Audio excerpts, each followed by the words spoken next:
We delayed a little bit just because of the location change. And we'll let Sean talk about that in a little bit. But before we go, just a reminder that Debbie from Falmouth Local TV is here, and she will be recording our meeting. So just so everybody's aware of that. And as a customary, we'll start off with a welcome and introduction. For those who don't know me, I'm Ron Cassett with the Wellesley Police Department. Phil Simonian with the Yarmouth Fire Department. Sean O'Brien, Barnstable County. Brian Dewan, Sandwich Emergency Management. June Barrett, Ford. Dan Howard, Cape Cod Aries. Kelly Morley, RAPC, INT. Joe Gordon, Barnstable County Sheriff's Office. Debbie Rogers, Falmouth Community Television. Hillary Green, Red Cross. Callie Harper, Cape Cod Commission. Mike Walker, Barnstable County, and IMT. John Cobble, Chatham Police. Mike Clark, Barnstable PD. Laura Marin, Paddington. Diana Garland, MRC. Deirdre Arvidsing, County Public Health Nurse. Bill Burke, Barnstable County. Roy Jones, Cape Cod Regional Transit Authority, Barnstable County, IMT. Dee Yater, VNA. Paul Hoy, Red Cross. Jeff Rossi, AmeriCorps. Jay Derringer, AmeriCorps. And Baron Cobb, East Camp Fire. Ed Cole Hayward, East Camp Police. Eric Trudeau, Cape Cod National Seashore. Amy Henderson, AmeriCorps, Cape Cod. Crystal Lapine, Region 5 HMCC. Brian Dale, Cape Cod Regional Transit Authority. Chloe Schaefer, Cape Cod Commission. Tim Lynch, grad student.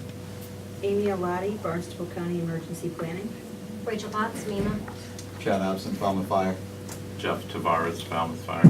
Lance Lambro, Senator DiMacedo's office. Bill Sealka, National Grid. Charlie Noisborn. I can't see him in the column there. One around me. There you go. Talk about the room. Yes. Well, thank you, everybody. Sorry for the location change. Unfortunately, the Harper View room is actually has a lot of computer ports, and there needed to be a computer training in there today. So we were graciously allowed to use this as a secondary location. Don't expect to be here next month. You've seen it. We're going to move on to the. We'll go back to Harper View next month. But this is actually the innovation room. So welcome.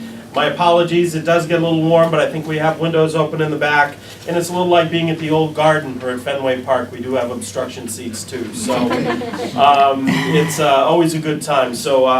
Our apologies. Now you know where it is if we ever have another meeting here, but we're probably not going to have another meeting here. We're going to go back to our home over at Harper View next month. As a reminder, if you haven't signed in, on the way out, could you sign in? We do need to keep attendance of who attends our meetings, so if you would, we'd appreciate that. Up on the agenda, we have minutes from our February 3rd, 2016 meeting. Would entertain a motion to accept the minutes if there's one out there. So moved. Second? Second. Any discussion? Let me just do there are a couple of corrections I have to make. I think my apologies, Amy. I switched a Y to an I, so my apologies under hazmat report. So we'll fix that, and but if you can approve with those corrections, there is also a hanging the on page 1 at the end of the page. So now it's your turn. All right. We have first and a second with the corrections. Thank you. Any further discussion? All those in favor? Aye. Opposed? Ayes carried. Excellent. Status report. Executive Committee. Executive Committee will be meeting on the 14th of March. At that time, we'll be discussing the expansion of the Executive Committee. Under the new bylaws, the expansion will go from 7 to 9 members. So we are in the process of looking at those candidates and bringing them forward probably to the second meeting. It's mostly going to be discussion as to that new membership. So hopefully we should see some more folks with some involvement. All right. Any questions for the Executive Committee? Hazmat, Tier 1. Amy. Tier 2. 2, I'm sorry, Tier 1. Close it up. I just want to take a moment just to brag a little bit, because I want you to understand that 12 years of gathering hazardous chemical emergency reports, and this was by far the best year ever. And ironically, the most complicated, the most difficult. All our reporters on Cape Cod and Nantucket really outstanding. They filed twice, once for the state in their online system, but more importantly, they filed with us locally using EPA software to provide us the flexibility and the autonomy to share information, plan our hazmat exercises, train our fire department personnel, train our fire district personnel, our District 1 hazmat team. So it was the busiest, but I really just want to explain to you what happened in the past about month and a half. We have 418 facilities on Cape Cod that report hazardous chemical inventories. Why does that matter to us? This committee is founded on hazmat response and then morphed into all hazards response. So those reports are vital to us, not only for our first responders, but also public health, getting grants and equipment. So for Nantucket County, which for those of you that don't know, the Bcrepc covers Nantucket County as well. They're signed on to receive services. They have 27 facilities reporting. So of all those, I communicate with and track the reports from every facility. Most of those facility reps I talk to, that's roughly about 180 people that I'm talking to in a 1.5 month period. Whether it's email, phone, but most pleasantly, it's in person. I couldn't believe this number, and Sean will attest for the number of people that walked by his door. I had 67 office visits of facility representatives coming in to fulfill their compliance under this federal law for hazmat reporting. That's astounding to me. I usually don't get but 45 in the month of February when everyone's panicking before the deadline, so that was pretty good. These are public and private facilities, so your town facilities are reporting. And it should be noted, your private facilities are reporting. This protects the private facility. This keeps the business in business. This keeps the red flag down, this willingness to do compliance. But I also have sent about, I would say about 125 emails with instructions, requests for data, corrections, approvals of reports. There were 2 workshops over in the Harbor View. I assisted 25 additional facilities with reporting. I coordinated local filings into an accessible database now for regional emergency planning and response. I'll be outreaching to people about that. We also give it to our colleagues at DEP. We share information. We share information with EPA. So I also ensure the fire departments, all the fire departments on Cape Cod and Nantucket receive copies of their reports. And of those 418 facilities reporting on Cape Cod, and wait for it, only 10 are late or in transition, and that means that either they've gone out of business or they have a new person on staff that's getting harder to outreach and connect with them. And of the 27 on Nantucket, we only had 2 that are late, and 1 is currently working on it. I want to point out 2 facilities that went above and beyond. They really deserve the recognition. The facility contacts from Oyster Harbors Marine, Matt Karstensen, he's worked with our committee before as a business community representative on a subcommittee, and Cape Cod Oil, Cabral and Julie Tasha. Each of these facilities came in 3 separate times for appointments that took a couple of hours because they added so much hazmat to their facilities, and then they also were correcting and making sure all their data was in the system for your reference for emergency planning. Think of the connection of that. Their willingness, that rapport we've built over 12 years, these facilities want to do the right thing, and they do the right thing by us, and I'm very proud of that. So, pretty good season. I'm pretty tired. You're not going to see me for the next couple of days. I need a little break. But one more note on hazmat. I see there's a national park person here, and in planning for our annual hazmat exercise with the cadets and the capstone course at MMA, if I could steal about a minute of your time right after the meeting, and I don't want to divulge any plans for the exercise, but maybe it'll have something to do with you. We don't know yet, so we want to talk to you about that. So, any questions on hazmat Tier 2? Okay, thank you. Thank you. Our thanks to Amy. Great job, Amy. Thank you. I can attest, it was a revolving door coming in. There were a lot of folks that came in for help this year, and Amy, I mean, they all left with smiles when I saw them go back the other way, so it was really good. Health agent, your report. Oh, no real solid report. Just an FYI, we mentioned at the last meeting how we had planned Erica Woods and I had planned a 3-part seminar on the history of heroin, the facilities, or the resources rather, available to the health agents for any questions, or making Board of Health regulations that address spice. We had a part of the seminar on that, so it was a really good day of education on the 26th. If you would like a copy of those slides, I'm happy to email them to you. I have them on PDF, so I can email all 3 sets if you would like. Thank you. Any questions for the health agents? IMT. 2 call-outs last month. We had the MAC stand up for 8 hours, no calls, but one of the nice things that occurred this time was MEMA Senate Representative Rachel. We hope to keep her now. We've captured her. She'll stay on our side over here and just kind of help the towns down here when we have to move a resource along a little bit quicker. So that was a nice thing to have Rachel on board with us. And then last Sunday, we had a call out by Harwich Fire and Police for a missing person. It ended up being unfounded. We were there a short period of time, and we continue to look for more training for our people. Excellent. Thank you. Any questions for IMT? Sheltering Task Group. Committee met just before this meeting. Really thankfully, no shelter openings this winter, so just happily moving forward. I think all the organizations are relieved that we don't have to do any sheltering operations this winter, but looking at some potential funding sources for some new supplies, and eventually we'll be scheduling our summer walkthroughs. All right.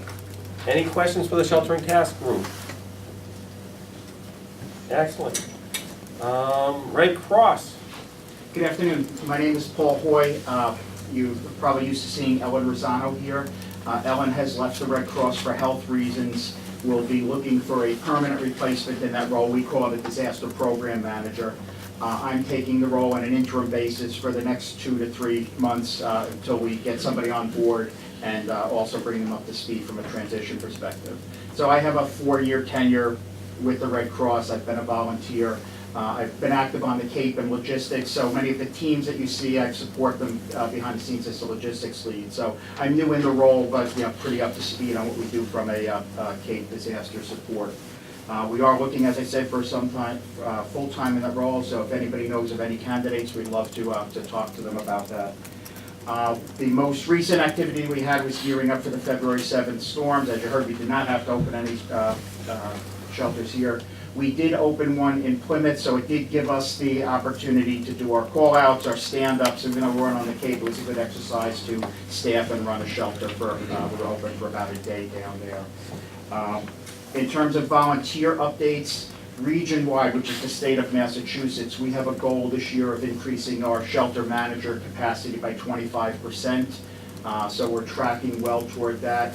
Even though we don't function as shelter managers in the Cape shelters, it will also have a halo effect from that because we're increasing shelter capacity, supervisors, service associates. So we should see a good increase in shelter staff capability. We have a number of activities trying to drive that. The next one is a Bring a Buddy event next week, March 8th, at the Ocean Edge Resort at 6 o'clock. So if anybody wants to bring a buddy or send a buddy, we can be sure to make them feel welcome. Materials update. In addition to the shelter materials that we all know and love through the Connex boxes to staff the shelters, we also have been working on our mobile capacity. So we maintain shelter trailers, each one of which would shelter 100 clients. We have one of those here in Yarmouth. We have 2 of them just across the bridge. So we have fully stocked and ready 300 mobile sets to go. We're also increasing our island capacity. We're in the process of doubling our capacity on Nantucket. We're adding a second trailer, and then another set of 100 clients worth of materials. We hope to have that in place for the next time we have this meeting. So we're working on having that shipped and loaded in the trailer during the month of March. So unless there are any questions, that's what I have. Looking forward to working with you. Thank you. Any questions for Red Cross? And Hillary, I'm sorry, we have a couple other events coming up that Hillary. Well, yeah, the main one was I gave you the handout about the Heroes Breakfast, which is April 13th. I mentioned last meeting, but that has a list of the heroes. There is a sheriff's team being honored, a couple of Coast Guard crews, and then a lot of average run-of-the-mill folks who just happened to save a life last year. It's funny, a lot of the stories have to do with storms last year.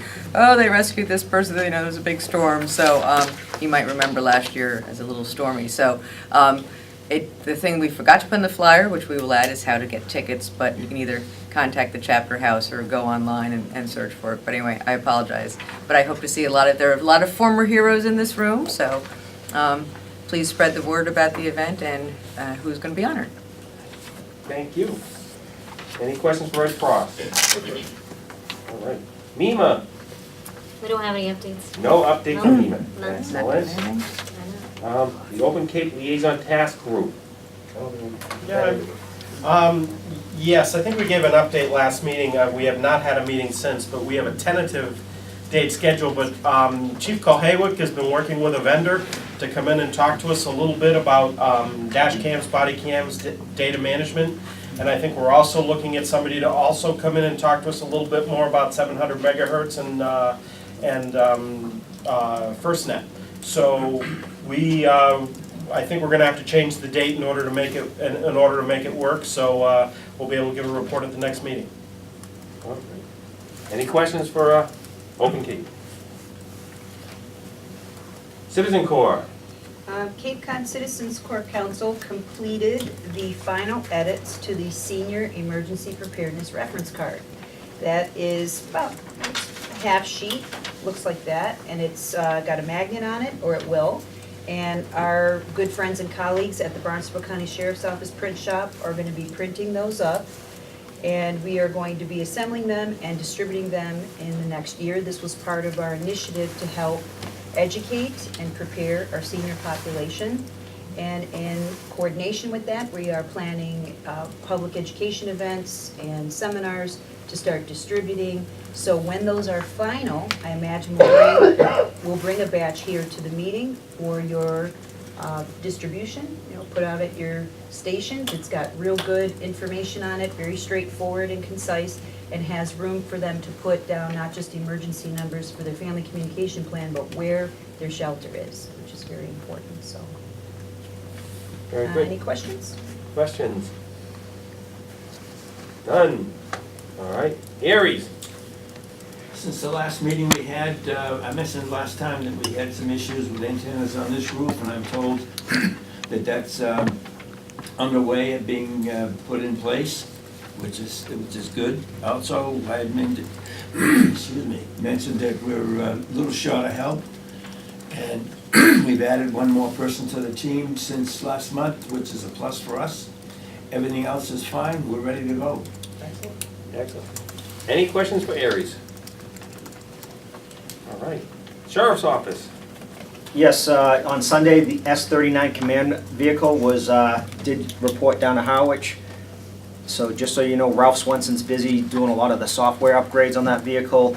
The state police as well is upgrading a lot of the systems. So the video capability to data link from a far away distance is going to be incredible. So tell your communities, don't hesitate to ask for that vehicle if something pops. The sheriff would be more than happy to accommodate you and have it go down as a command post.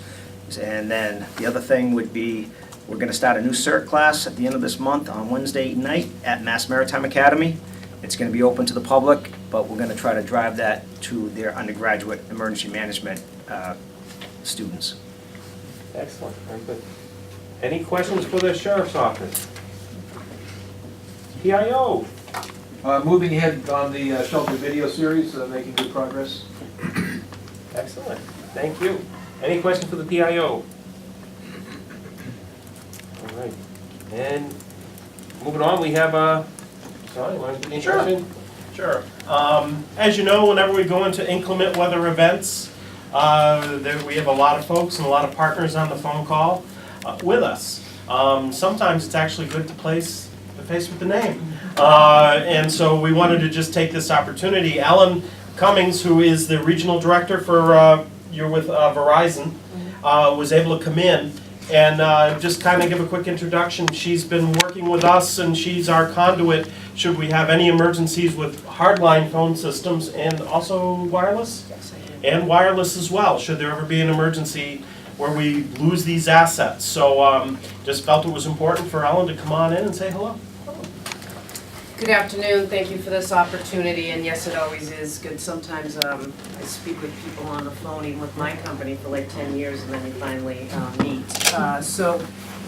Yes, I had an opportunity. I took over the Cape about 6 years ago. Previously, I had had Central and Western Massachusetts, and I grew up in southeastern Mass and spent a lot of time on the Cape, so it was natural for them to put me on the Cape.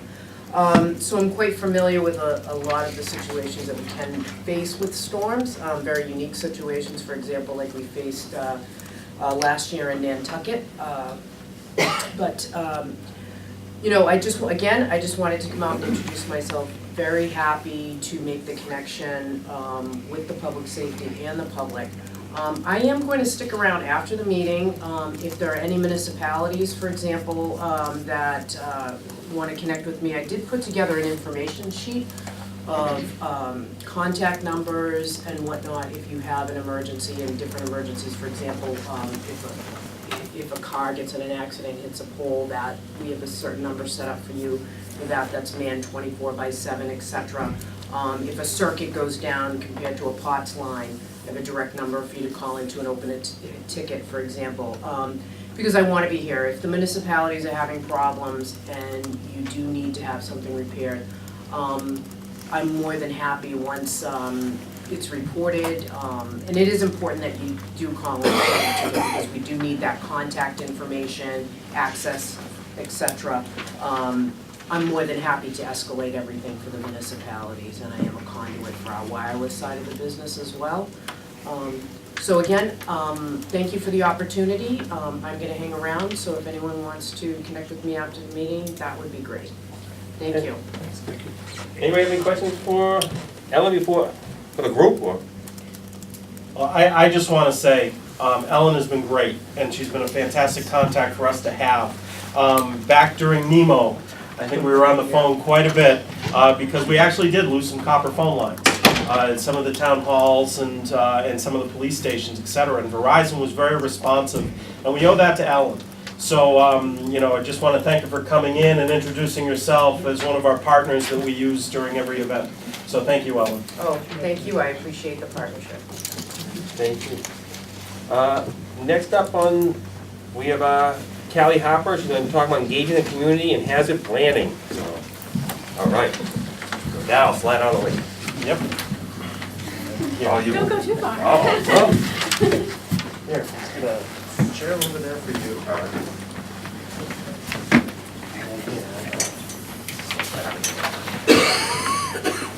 All right. Hi, everybody. I'm Callie. I'm a planner in the Community Design Department at the Cape Cod Commission.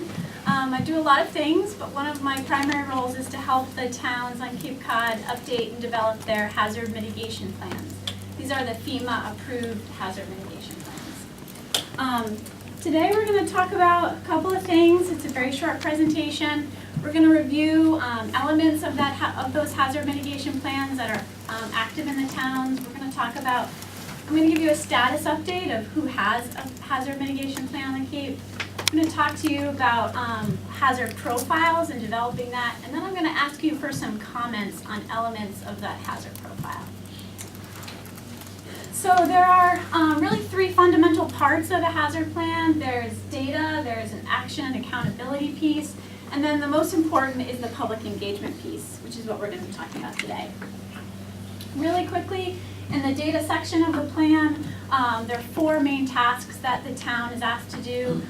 We identify relevant hazards that are specific to that community. These are natural hazards. We collect data on historical storm events. We also determine the impact and probability of storms, and then we use all of that data to conduct a vulnerability and risk assessment.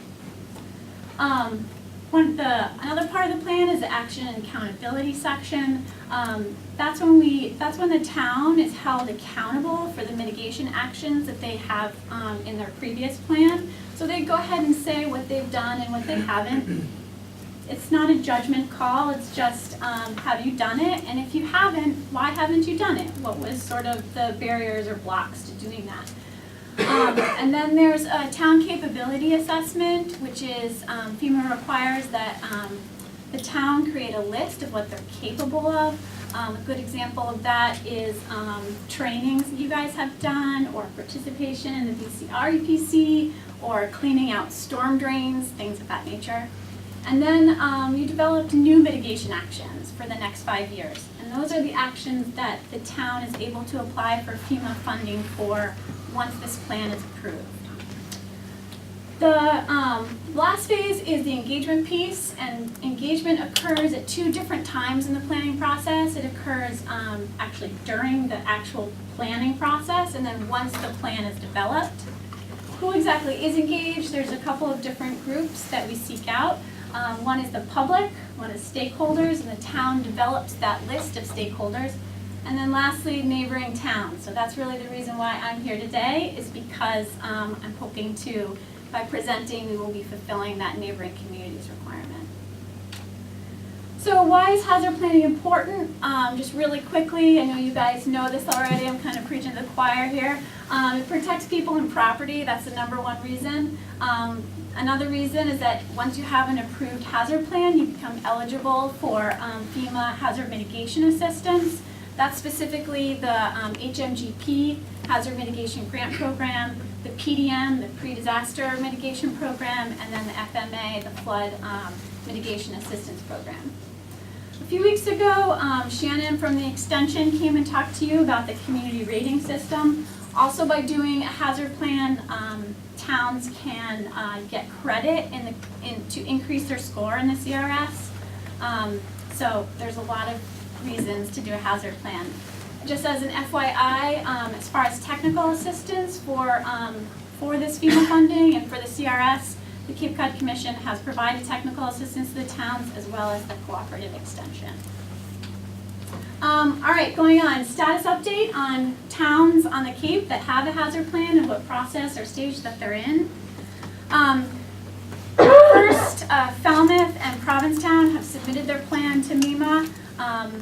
Provincetown is actually in the second round of revision, so MEMA kicked it back to Provincetown, and Provincetown made the revisions, and now it's hopefully going to FEMA. Dennis and Wellfleet, the plan will be submitted in the next couple of weeks. Actually, and Wellfleet will be going before the Board of Selectmen to have their approval to submit it, hopefully. And then there are many towns that are where the planning is still in progress. So that's Truro, Harwich, Yarmouth, Sandwich, Bourne, and Mashpee. And then lastly, their planning efforts will kick off in Barnstable, Chatham, and Eastham, probably in the next couple of months. I'm one person, I'm involved in the majority of these plans, so those 3, Eastham, Chatham, and Barnstable will kick off probably in the fall. All right, getting on to our main task today. So FEMA requirement for neighboring communities the requirement is to give neighboring communities the opportunity to be involved in the hazard mitigation process. As I've mentioned, a lot of the towns are working on their plans, so Bcrepc is like an amazing place to be able to fulfill this requirement. And specifically, the towns would like to engage you in developing their hazard profiles. So what exactly is a hazard profile? This process is performed by the hazard planning team. That's made up of town officials. So that is DPW, police, fire, conservation, health. It's usually about 9, 10 to 12 people from the town. I've been assisting a lot of the towns in that process, but there are towns that do it on their own. For instance, Dennis just submitted an update without the Cape Cod Commission assistance. So there are 3 separate stages of this hazard profile. The first in blue is to review the natural hazards in the Mass State Plan. And then the town determines which one of that list of hazards, which ones are relevant to their community, and then they engage with the public about that. So in 2013, that's the most up-to-date version of the State Hazard Mitigation Plan, and these are all of the natural hazards that are identified in that plan. Culvert and dam failure, culvert failure is in there, it's not in the dam section, so complete disclosure there. So the town reviews all of these hazards and figures out which ones are relevant to them. So they look at the data and they determine which hazards are relevant. This is an example from the Provincetown plan, and this process basically is a table in the plan where in this column you can see the planning team went through and they said, is there a history of that hazard in the town? What sources? How can you document that? Where's the literature for that? And then, according to the planning team, did it already happen in Provincetown, and how is that determination made? Next, the town engages with the public and with stakeholders to comment on those relevant natural hazards. This has been a really amazing effort. Thanks to SurveyMonkey, we've had over 1,000 responses in just these 4 towns. So in just Provincetown, Wellfleet, Harwich, and Sandwich. So we seek public input on the history, so basically people's experience with storms in the past and what impacts they've experienced. And there's plenty of room on this survey for them to write down, they can talk about their personal experiences with a storm. And then we also ask them their level of concern, and that's kind of like a proxy for the probability in a way. And then just so MEMA requires that public input be integrated into the plan in a specific process. And this is the process of how that public input is put into the plan. So we basically set up this table where here are all the hazards, the planning team have their probability assessment, what did the public, stakeholders, and neighboring communities say, is it relevant to their community or not, and then based on these scores, it gets a yes or a no, and then that hazard is kicked over to the next section for the vulnerability and risk assessment that needs to take place in the plan. So one of the communities is to interact with neighboring communities, and so there's a couple activities that we need to do to fulfill the requirement for pretty much all of these towns here on the Cape could benefit from the input that I get from you today.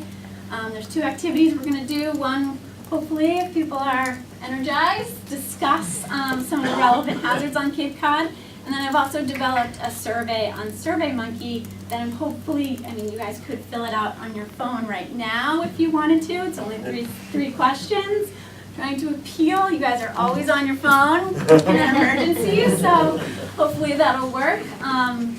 So before we do that, you guys are all reaching for your phones. The first thing, and I may not get any comments, and that's okay too, hopefully that's not the case.